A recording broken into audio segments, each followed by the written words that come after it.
ফিলিস্তিন জিন্দাবাদ, ফিলিস্তিন জিন্দাবাদ, ইরান জিন্দাবাদ। এই মুহূর্তে আমাদের হাতে এসে পৌঁছেছে সর্বশেষ আপডেট আন্তর্জাতিক সংবাদ। শুরুতেই জানিয়ে দিচ্ছি ইসরায়েল ফিলিস্তিন এবং ইরান যুদ্ধের সংবাদ শিরোনাম। ফিলিস্তিনের রাফাকে বিচ্ছিন্ন করতে বাড়ি বাড়ি হামলা করছে দখলকৃত ইসরায়েল। জানিয়ে দিচ্ছি সানায় মার্কিন হামলায় নিহত অন্তত 4 জন। আরও জানিয়ে দিব পাক আফগান সীমান্তে নিরাপত্তা বাহিনীর গুলিতে নিহত 8 জন। এদিকে আমেরিকা এবং ইউরোপ জুড়ে ট্রাম্প এবং ইলন মাস্কের বিরুদ্ধে বিক্ষোভ। ইরানের কাছে পারমাণবিক বোমা নেই বলছে গ্রোসি। এতক্ষণ শুনছিলেন সংবাদ শিরোনাম, এবার বিস্তারিত। তবে তার আগে আপনি যদি ফিলিস্তিনকে ভালোবেসে থাকেন অবশ্যই ভিডিওটিতে একটি লাইক করবেন, পরবর্তী আপডেট পেতে চ্যানেলটিকে সাবস্ক্রাইব করবেন এবং আপনি যদি ফিলিস্তিনকে সমর্থন করেন অবশ্যই কমেন্ট সেকশনে ইয়েস লিখে আপনার সমর্থনটি নিশ্চিত করুন। সম্পূর্ণ ভিডিওটি দেখার অনুরোধ থাকবে এবং শেয়ার করে ছড়িয়ে দিন সারা বিশ্বে ফিলিস্তিনিদের মানবতা রক্ষায়।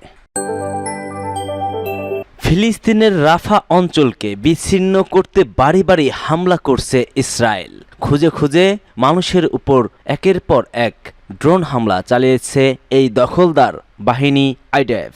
গাজার অবশিষ্ট অংশ থেকে রাফাকে বিচ্ছিন্ন করতে পরিকল্পনা করছে ইসরায়েল। সেই পরিকল্পনা বাস্তবায়ন করতে রাফা ও খান ইউনিসের বিভিন্ন বাড়িতে হামলা চালাচ্ছে ইসরায়েলের প্রধানমন্ত্রী নেতানিয়াহুর বাহিনী। এরই মধ্যে গাজার দক্ষিণ অঞ্চলে একটি নতুন সামরিক করিডোর স্থাপনের কাজ শুরু করেছে ইসরায়েল। তারা এর নাম দিয়েছে মোরগ করিডোর। 24 ঘন্টায় ইসরায়েলি হামলায় অর্ধশত নিহত হয়েছে।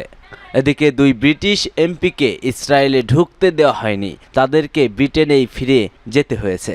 দক্ষিণ গাজার রাফা শহরে ইসরায়েলের ভয়াবহ হামলায় মানবিক বিপর্যয় এবং ব্যাপক ধ্বংসযজ্ঞের সৃষ্টি হয়েছে।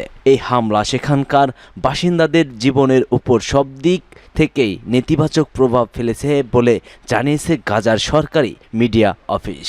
এক বিবৃতিতে অফিসটি জানায়, ইসরায়েলি সামরিক বাহিনী নিরাপত্তাহীন বেসামরিক নাগরিকদের উপর ভয়াবহ গণহত্যা চালাচ্ছে এবং অবকাঠামো গুরুত্বপূর্ণ সুযোগ সুবিধা এবং আবাসিক বাড়িগুলোতে ব্যাপক ধ্বংসযজ্ঞ ঘটিয়েছে।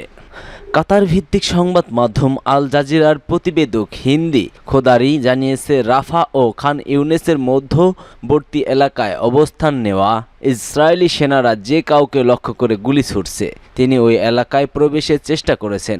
খোদারি বলেন, এই মুহূর্তে ফিলিস্তিনিদের জন্য একমাত্র খোলা পথ হলো উপকূলীয় রাস্তা আল রশিদ করিডোর, অর্থাৎ আরও বেশি ফিলিস্তিনিকে খান ইউনিস ও দেইরি আল বালাহা এলাকায় ঠেলে দেওয়া হচ্ছে এবং ইসরায়েল আরও বেশি ভূমি দখলের চেষ্টা করছে।